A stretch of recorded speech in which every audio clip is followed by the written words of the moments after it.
अगर मैं कहूं कि घने जंगलों से उठा एक आदिवासी लड़का पूरी ब्रिटिश हुकूमत के लिए सबसे बड़ा डर बन गया था। अगर मैं कहूं कि उसके नाम से अंग्रेज अफसरों के हाथ कांपते थे, तो क्या आप यकीन करेंगे? उस लड़के का नाम था बिरसा मुंडा। 19वीं सदी का छोटा नागपुर, चारों तरफ जंगल, पहाड़ और धरती से जुड़ा एक शांत जीवन। लेकिन इसी शांति के पीछे लूट की एक खामोश साजिश चल रही थी। अंग्रेज सरकार, मिशनरी ताकतें और जमींदार सब मिलकर आदिवासियों की जमीन छीन रहे थे। जिस धरती को मुंडा लोग मां कहते थे, वो कागजों में अंग्रेजों की संपत्ति बन चुकी थी। और जब धरती छीनी जाती है तो विद्रोह जन्म लेता है।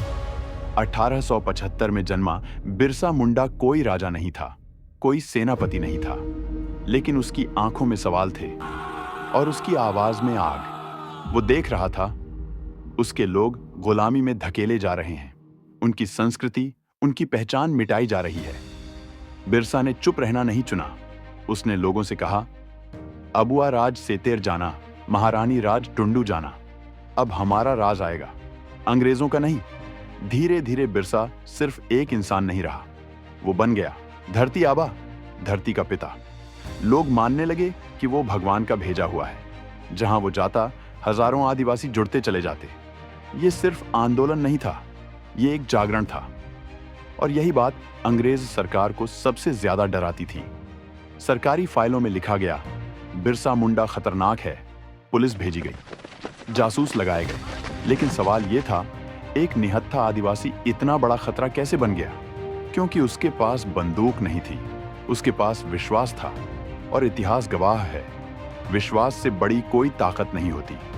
1899 जंगलों में एक नाम गूंजने लगा, उलगुलान, महाविद्रोह। आदिवासी तीर धनुष लेकर ब्रिटिश सत्ता के सामने खड़े हो गए। एक तरफ आधुनिक हथियार, दूसरी तरफ धरती की रक्षा का जुनून। लड़ाई असमान थी और अंततः बिरसा मुंडा को गिरफ्तार कर लिया गया। 1900 रांची जेल। बिरसा की उम्र सिर्फ 25 साल। सरकारी रिकॉर्ड कहता है बीमारी से मौत। लेकिन सवाल आज भी जिंदा है, क्या सच में यह बीमारी थी या एक क्रांति को खामोशी से खत्म कर दिया गया? जिस आवाज से एक साम्राज्य कांपता था, वो आवाज एक जेल में हमेशा के लिए चुप हो गई। लेकिन कहानी यहीं खत्म नहीं होती। बिरसा की मौत के बाद अंग्रेज सरकार को आदिवासी भूमि कानून बदलने पड़े। उसका संघर्ष व्यर्थ नहीं गया। आज भी झारखंड की मिट्टी में धरती आबा की सांसें बसती हैं।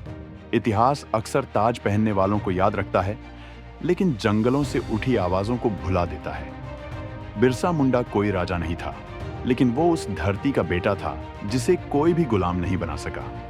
ये सिर्फ एक कहानी नहीं, ये चेतावनी है।